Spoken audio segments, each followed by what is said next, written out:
Hello friends. तो आज हम लोग बात करने वाले हैं, बहुत ही इंपॉर्टेंट टॉपिक है हमारे पास।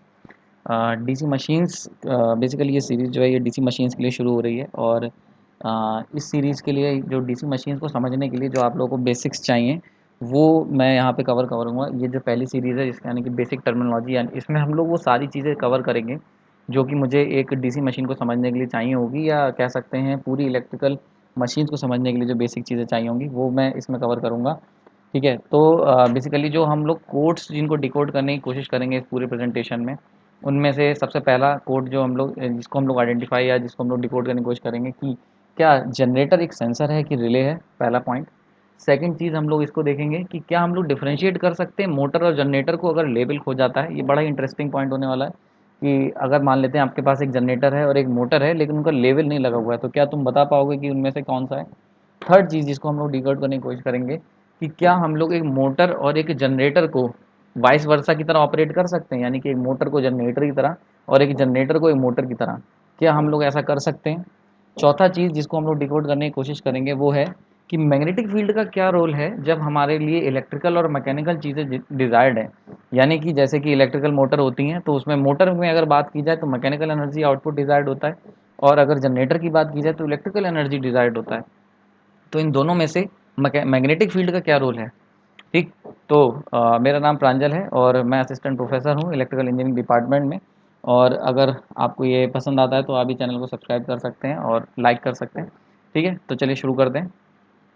सबसे पहले बात करते हैं इलेक्ट्रोमैकेनिकल एनर्जी कन्वर्जन डिवाइसेस की। तो electromechanical energy conversion devices basically जो है तीन कैटेगरी में डिवाइड की गई हैं। पहली कैटेगरी है सिग्नल जनरेटिंग सिस्टम। तो सिग्नल जनरेटिंग सिस्टम क्या होते हैं। सिग्नल जनरेटिंग सिस्टम बेसिकली यहाँ पे कोई भी ऐसा सिस्टम जो कि कोई सिग्नल जनरेट करे। सिग्नल इन द सेंस, जैसे कि आपने देखा होगा आपके पास सेंसर्स होते हैं, सेंसर्स। ठीक, कोई भी सेंसर्स हो गए। ठीक, सेंसर्स आपके एक तरीके के सिग्नल जनरेट करते हैं। ठीक, और जो सेंसर जो होते हैं जैसे कि आपका थर्मोमीटर हो गया। ठीक है, थर्मोमीटर। ठीक, थर्मोमीटर भी एक तरीके का सेंसर है। ठीक है, या फिर एक ट्रांसड्यूसर। ट्रांसड्यूसर्स ये भी आपने बहुत सुना होगा। ठीक है, इसी तरीके से आपके जो बाइक होती है, ठीक है, बाइक के अंदर जो आपका स्पीडोमीटर लगा होता है, स्पीडोमीटर। स्पीडोमीटर। ठीक, स्पीडोमीटर। ये सब एक तरीके के सेंसर्स हैं। ठीक है, तो सिग्नल जनरेटिंग यानी कि पहली चीज़ है इलेक्ट्रोमैकेनिकल एनर्जी कन्वर्जन डिवाइस की जो पहली कैटेगरी है वो है सिग्नल जनरेटिंग डिवाइसेस। तो ऐसी कोई भी डिवाइस जो आपका एक सिग्नल जनरेट करे, जस्ट एक सिग्नल, यानी कि तुमने अगर एक डिवाइस कहीं पे लगाई है और उसको कुछ इनपुट देने पे वो कुछ आउटपुट अगर सिग्नल जनरेट करती है तो ऐसी डिवाइसेस को हम लोग कहेंगे सिग्नल जनरेटिंग डिवाइसेस।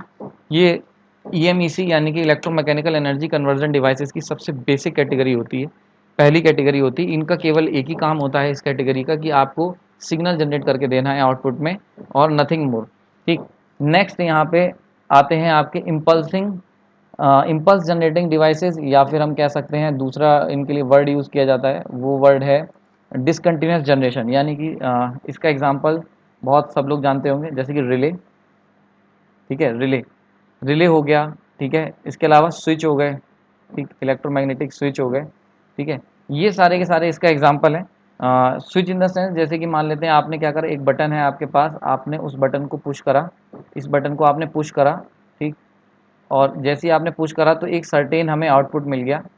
ठीक है, तो ये केवल एक सर्टेन आउटपुट जो तुम्हें मिला है ये केवल एक थोड़ी देर के लिए होगा। ठीक है, तो इस तरीके का जो भी सिस्टम होता है जिसमें मतलब केवल एक आपने पुश करना है और आपको एक सर्टेन आउटपुट मिल जाएगा, ये सारे के सारे आ जाते हैं डिसकंटिन्यूस जनरेशन में। यानी कि आपको केवल इनका एक ही बार यूज़ करना है। जैसे कि एक गेट हो गया। ठीक है, इस तरीके का एक गेट है। ठीक, तो क्या होगा, जैसे ही आपने यहाँ पे बटन दबाया तो गेट जो था इस तरीके से मूव हुआ और यहाँ पे जाके गेट जो था वो बंद हो गया। ठीक है, तो जैसे अगर कोई डिवाइस कोई गाड़ी आ रही है, आपने देखा कि उसने पार्किंग लॉट का जैसे गेट हो गया, एक एग्जांपल बहुत बेसिक सा है। तो उसमें अगर उसके पास टोकन है, अगर उसके पास टोकन है तो आपने क्या करा, टोकन उसका रिसीव करा और गेट को ओपन कर दिया। ठीक, अगर टोकन नहीं है तो गेट को बंद कर दिया। तो ये जो आप पुश और या बटन प्रेस करते हो, तो जैसे ही आपने एक बटन प्रेस करा तो उससे क्या हुआ, गेट ऊपर या नीचे हो गया। इस तरीके इसमें आपने देखोगे कि इसके अंदर कोई भी कंटिन्यूस जनरेशन नहीं है। ठीक है, ये पूरा का पूरा प्रोसेस जो है वो एक डिसकंटिन्यूस है, यानी कि थोड़ी देर के लिए हमें आउटपुट चाहिए और उसके बाद आउटपुट की कोई ज़रूरत नहीं है। ठीक है, जबकि ये इस तरीके के जो भी डिवाइसेज या जनरेशन होते हैं इसे हम लोग सेकंड कैटेगरी यानी कि इम्पल्स जनरेटिंग डिवाइसेज या डिसकंटिन्यूस जनरेशन डिवाइसेज के अंडर में इसे रखेंगे। ठीक है, इसके बाद थर्ड कैटेगरी आती है कंटिन्यूस जनरेशन, ठीक है। कंटिन्यूस जनरेशन ये कैटेगरी जो है ये बेसिकली वो कैटेगरी है जिसके लिए हम लोग ये सब कुछ पढ़ रहे हैं, ये हम लोग का मेन वर्क है, ठीक है। तो कंटिन्यूस जनरेशन, कंटिन्यूस जनरेशन में क्या होता है, इसके अंदर एग्जांपल हो गया आपका मोटर, ठीक है, स्लैश जनरेटर, ठीक है। ये सारी की सारी डिवाइसेज जो हैं ये इसके अंदर इसका पार्ट है, मोटर हो गया, जनरेटर हो गया। इसके अंदर क्या खास बात होती है, मोटर जनरेटर के बारे में आप लोग जानते होंगे। तो ऐसी कोई भी चीज़ मशीन जो कि कंटिन्यूस आउटपुट दे, जैसे कि अगर तुमने एक जनरेटर रखा है अपने घर में, ठीक है, और वो जनरेटर में जब तुम उसे स्टार्ट करोगे तो वो कंटिन्यूस इलेक्ट्रिक सप्लाई देता है, ठीक है, एक कंटिन्यूस एक इलेक्ट्रिक सप्लाई देगा जो कि क्या होगी, कंटिन्यूस होगी, ठीक है, जो कि क्या होगी, कंटिन्यूस होगी। तो एक कंटिन्यूस इलेक्ट्रिकल सप्लाई देगा, ये जो काम होता है ये जो कंटिन्यूस सप्लाई देने का जो काम है ये तुम्हारा जनरेटर करेगा। इसी तरीके से अगर आपने मोटर की बात की जाए, मोटर, ठीक है, तो मोटर भी तुम्हारे क्या खास बात है मोटर की, कि मोटर भी आपका आउटपुट कंटिन्यूस आउटपुट प्रोवाइड करेगी। यानी कि अगर तुम्हें एक मैकेनिकल आउटपुट चाहिए या फिर तुम्हें एक फिजिकल आउटपुट चाहिए तो वहाँ पे मोटर आपका देगी। तो ये भी एक कंटिन्यूस आउटपुट देगी, लगातार आपकी शाफ्ट जो होगी वो घूमती रहेगी। तो मोटर और जनरेटर क्या है, कंटिन्यूस जनरेशन का ऑपरेशन है। इसके अंदर जो भी हम लोग यूज़ करेंगे वो कंटिन्यूसली ऑपरेट करेगा और कंटिन्यूस ऑपरेशन हमें परफॉर्म करके देगा। तो बेसिकली अगर इलेक्ट्रोमैग्नेटिक एनर्जी कन्वर्जन डिवाइसेस की बात की जाए तो दुनिया की जितनी भी मशीनिंग डिवाइसेस हैं वो इन तीन कैटेगरी में बिलोंग करती हैं। तो अगर सिग्नल जनरेटिंग मतलब ऐसी कोई भी डिवाइस जो जस्ट सिग्नल जनरेट करे, इम्पल्सिव जनरेटिंग यानी कि जो सिग्नल के साथ साथ एक क्या करे, एक एक्शन भी परफॉर्म करे बस, लेकिन वो कंटिन्यूस ना हो, एक टेम्परेरी एक्शन हो। तीसरी कंटिन्यूस जनरेशन यानी कि ऐसा कोई भी डिवाइस जो लगातार वो एक्शन परफॉर्म करती रहे, ठीक। तो लगातार मोटर और जनरेटर एग्जांपल हो गए इसके, ठीक है। ओके, तो आगे देखते हैं। नेक्स्ट है मोटरिंग एंड जनरेटिंग। ये बड़ा इंपॉर्टेंट चीज़ है कि जैसे कि क्वेश्चन हमें पता करना था कि कैसे हम आइडेंटिफाई करेंगे कि कौन सी डिवाइस मोटर है और कौन सी डिवाइस हमारी जो है वो जनरेटर है। तो ये इसमें इस स्लाइड में हम लोग देखेंगे। तो अगर मान लेते हैं कोई भी एक डिवाइस है, ठीक, और हमें नहीं पता वो क्या है, लेकिन अगर उसमें हम लोग मैकेनिकल इनपुट दे रहे हैं और आउटपुट में मुझे इलेक्ट्रिकल मिल रहा है, ठीक, ऐसी कोई भी डिवाइस जिसमें हम लोग मैकेनिकल इनपुट देते हैं और इलेक्ट्रिकल आउटपुट मिलता है वो हो जाता है जनरेटर। उसे हम लोग कहते हैं जनरेट करना। देखो हम लोग बेसिकली बात कर रहे हैं, हम लोग वी आर इलेक्ट्रिकल इंजीनियर्स, तो हम लोग इलेक्ट्रिकल इंजीनियर्स हैं। हमारे लिए जनरेशन का मतलब होता है इलेक्ट्रिकल पावर को जनरेट करना, क्योंकि जनरेशन का मतलब होता है कोई चीज़ जनरेट करना। क्योंकि हम लोग इलेक्ट्रिकल इंजीनियर हैं तो इसलिए हमारे लिए इलेक्ट्रिकल जनरेशन यानी कि जनरेटर ऐसी कोई भी डिवाइस जो इलेक्ट्रिकल पावर को हमें निकाल के दे। तो इलेक्ट्रिकल जनरेटर्स क्या होंगे, मैकेनिकल इनपुट दोगे और आउटपुट में मुझे इलेक्ट्रिकल एनर्जी देंगे। यहीं पे अगर मैं बात करता हूँ मोटर की, ठीक है, मोटर मतलब ऐसी कोई भी डिवाइस जो मैकेनिकल मोशन परफॉर्म करके दे। तो इसके अंदर मैं क्या करूँगा, इसके अंदर अगर मैं इनपुट दूंगा इलेक्ट्रिकल का और आउटपुट मुझे मिलेगा मैकेनिकल, ठीक है। तो ये इसको बहुत सिंपल सा कॉन्सेप्ट है, यानी कि अगर आपके पास लेवल खो गए हैं और मेरे पास एक सिंपल सी एक डिवाइस है, मुझे नहीं पता ये क्या है, तो मैं उसका इनपुट देख के, अगर इनपुट जो है, अगर उसका जो इनपुट है वो क्या है, इलेक्ट्रिकल है, ठीक है, और आउटपुट जो है वो क्या है, अगर आउटपुट उसका मैकेनिकल है, ठीक है, तो अगर इनपुट और आउटपुट मुझे पता है तो ऐसे केस में क्या होगा, मैं बता सकता हूँ कि ये क्या होगी, ये आपका मोटर हो जाएगी, ठीक है। वहीं पे अगर क्या है, इनपुट क्या है उसका, अगर इन सेकंड केस इनपुट क्या है, मैकेनिकल है, ये फर्स्ट केस था। सेकंड केस अगर इनपुट क्या है, मैकेनिकल है और आउटपुट क्या है, इलेक्ट्रिकल है, तो उस केस में ये क्या हो जाएगा, जनरेटर हो जाएगा, ठीक। तो ये दो बातें एकदम बहुत सिंपल सी कॉन्सेप्ट थे, इनको आई होप ये समझ में आ गए होंगे। तो अगर आपके पास कोई भी मशीन है, बॉक्स है, तुम्हें नहीं पता उसके अंदर क्या है, लेकिन तुम्हें ये पता करना है, लेवल भी उस पर मिस हो चुका है, तुम्हें ये नहीं पता है कि वो मोटर है कि जनरेटर है, तो सिंपल सा क्या काम करना है आपको, आप उसका इनपुट और आउटपुट दे के बता सकते हो कि वो मोटर है कि जनरेटर है, ठीक है। एक बात और बड़ी इंपॉर्टेंट इसमें ध्यान रखने वाली है कि मोटर और जनरेटर में से डिवाइस एक बार में एक ही बन सकती है, यानी कि या तो तुम मोटर बन सकते हो या तुम जनरेटर बन सकते हो, लेकिन एक ही समय में दोनों चीज़ें नहीं बन सकते। तुम्हारा एक ही रूप एक बार में सामने आएगा किसी के, ठीक। तो ये बड़ी इंपॉर्टेंट चीज़ है, ठीक। तो यानी कि अगर कोई डिवाइस है जो इलेक्ट्रिकल इनपुट ले रही है तो 100% वो एक मैकेनिकल आउटपुट देगी। ये हम मोटर या ईएमईसी डिवाइस की बात कर रहा हूँ यहाँ पे। और अगर मैकेनिकल इनपुट ले रही है तो इलेक्ट्रिकल आउटपुट देगी। ऐसा पॉसिबल नहीं है ईएमईसी डिवाइसेस में कि वो क्या करे, इलेक्ट्रिकल इनपुट भी ले रही हो और मैकेनिकल आउटपुट की जगह इलेक्ट्रिकल आउटपुट दे रही हो और मैकेनिकल भी, मतलब दोनों चीज़ें एक साथ नहीं, या तो जनरेटर होगा या मोटर होगी, ठीक है। यहाँ पे ट्रांसफार्मर का केस मैं यूज़ नहीं कर रहा हूँ, वो एक एक्सेप्शनल केस है। यहाँ पे एक रोटेटिंग डिवाइस की बात हो रही है। तो या तो वो इलेक्ट्रिकल लेगा तो जनरेटर, या तो इलेक्ट्रिकल लेके तुम मैकेनिकल आउटपुट मिलेगा तुम्हें, ठीक, या फिर मैकेनिकल लेके इलेक्ट्रिकल आउटपुट मिलेगा, पर बोथ आर नॉट पॉसिबल एक ही समय में। एक ही समय में यानी कि तुम बिजली को बना और यूज़ नहीं कर सकते हो। दूसरी टर्म्स में बात करें कि मोटरिंग और जनरेटर का मतलब क्या हुआ, एक हो गया मोटर मतलब कि जो लोड, यानी कि एक ऐसी चीज़ जो इलेक्ट्रिकल एनर्जी का यूज़ करके कुछ काम कर रही है, फिजिकल एक्टिविटी परफॉर्म कर रही है। दूसरी जनरेटर यानी कि जो इलेक्ट्रिकल आउटपुट बना रही है जिससे फिजिकल काम हो सके। तो एक ही समय में आप बिजली बना के उसी का इस्तेमाल खुद से नहीं कर सकते, एक लूप नहीं बना सकते तुम, ठीक है। तो आपको एक बार में एक ही चीज़ बननी पड़ेगी, बड़ा इंपॉर्टेंट चीज़ थी, ठीक। अच्छा, एक चीज़ और अगर बात की जाए इसी में, इस कॉन्सेप्ट में एक चीज़ और इम्पॉर्टेंट याद रखने वाली है कि क्या रिवर्सिबल पॉसिबल है। जी हाँ, यानी कि अगर आपके घर में एक मोटर है, आपके घर में मोटर है और लाइट आ रही है आपके घर में, तो आपने क्या करा, उसके जो दो टर्मिनल थे उस पर क्या हुआ, इलेक्ट्रिसिटी दी, यानी कि लाइट जो घर में आ रही थी आपने उसको सप्लाई दे दी और आउटपुट में तुम्हें वाटर मिलने लगा, ठीक है। अब क्या हुआ, लाइट चली गई है, ठीक है, लाइट चली गई, लाइट चली गई, तुम्हें क्या हुआ, तुम्हें उसकी ज़रूरत है, लाइट जा चुकी है और अब तुम्हें ज़रूरत है इलेक्ट्रिसिटी की। तो उस केस में क्या करना है, जो पानी जो तुम निकाल रहे थे मोटर से उसे वापस से मोटर के ऊपर डालोगे। वो बात अलग है, टरबाइन की ज़रूरत पड़ेगी हमें उसे बनाने के लिए, फिर भी अगर उसमें आपके शाफ्ट में कुछ इस तरीके का सिस्टम है, तो आप क्या करोगे, पानी जब इस पर वापस डालोगे तो आउटपुट में तुम्हें क्या मिलने लगेगा, इलेक्ट्रिक एनर्जी मिलने लगेगी।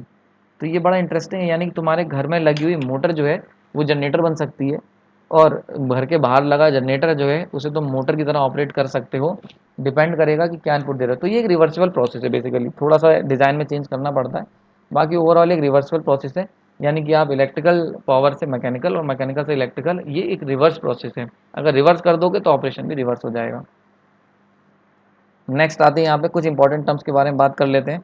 सबसे पहली चीज़ है इलेक्ट्रिकल पोर्ट।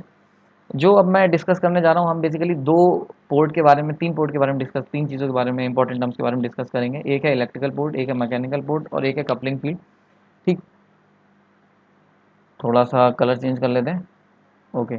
तो इलेक्ट्रिकल पोर्ट की अगर बात की जाए, इलेक्ट्रिकल पोर्ट क्या होते हैं, ऐसी कोई भी, जैसे अगर आप मार्केट गए, मार्केट से तुम एक मोटर खरीद के लाए, ठीक, एक मोटर मार्केट से खरीद के लाए, उस मोटर के दो टर्मिनल तुमने देखा होगा बाहर निकले होंगे जिसको तुम अपने घर के सॉकेट में प्लग करते हो। तो ये जो टर्मिनल्स होते हैं इनको हम लोग कहते हैं इलेक्ट्रिकल पोर्ट, ठीक। ये जो दो टर्मिनल्स हैं ये इलेक्ट्रिकल पोर्ट कहलाएंगे।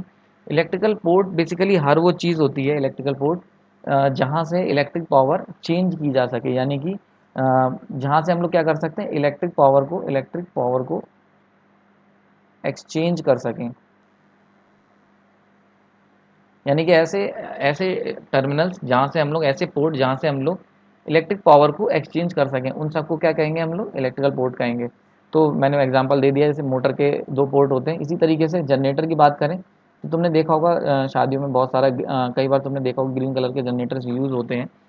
तो ये जो जनरेटर होते हैं इनके दो वायर, हर बार आपने देखा होगा दो ही वायर निकले होते हैं, भले ही जनरेटर कितना कॉम्प्लिकेटेड डिवाइस क्यों ना हो, अंदर उसमें कितने ही वायर चल रहे हो लेकिन आउटपुट में दो ही वायर निकले होंगे। तो ये जो दो वायर होते हैं जिनको तुम अपने हाउस से कनेक्ट करते हो, ठीक है, जिनको तुम अपने हाउस से कनेक्ट करते हो, ये जो दो वायर होते हैं ये क्या होंगे, अगेन ये क्या कहलाते हैं, इलेक्ट्रिकल पोर्ट कहलाते हैं। ये सारे के सारे क्या करते हैं, इलेक्ट्रिकल, ये क्या कहलाएंगे, इलेक्ट्रिकल पोर्ट, ठीक है।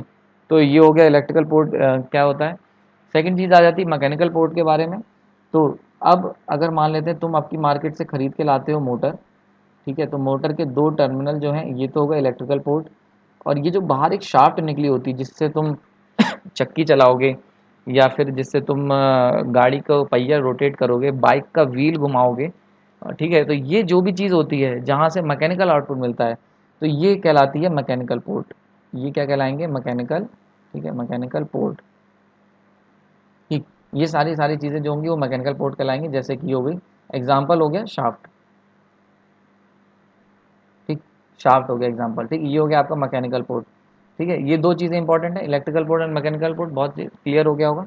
नेक्स्ट आता है इंपॉर्टेंट चीज़ आता है कपलिंग फील्ड। ये थोड़ा सा इन दोनों से अलग हट के है लेकिन पता होना चाहिए। तो देखो मैंने अभी तुम्हें पिछले वाले डायग्राम में बताया था कि अगर आपके पास एक मोटर है तो मोटर का अगर इनपुट इलेक्ट्रिकल है तो आउटपुट मैकेनिकल है, ठीक है। तो इन दोनों के बीच में, यानी कि इस इलेक्ट्रिकल एनर्जी को मैकेनिकल एनर्जी में कन्वर्ट करने के लिए जिस फील्ड की ज़रूरत पड़ेगी, वो फील्ड जो होगी वो यहाँ पे कहीं स्टोर होगी इसके अंदर में। ये जो फील्ड होगी, फील्ड, इसको हम लोग कहेंगे कपलिंग फील्ड।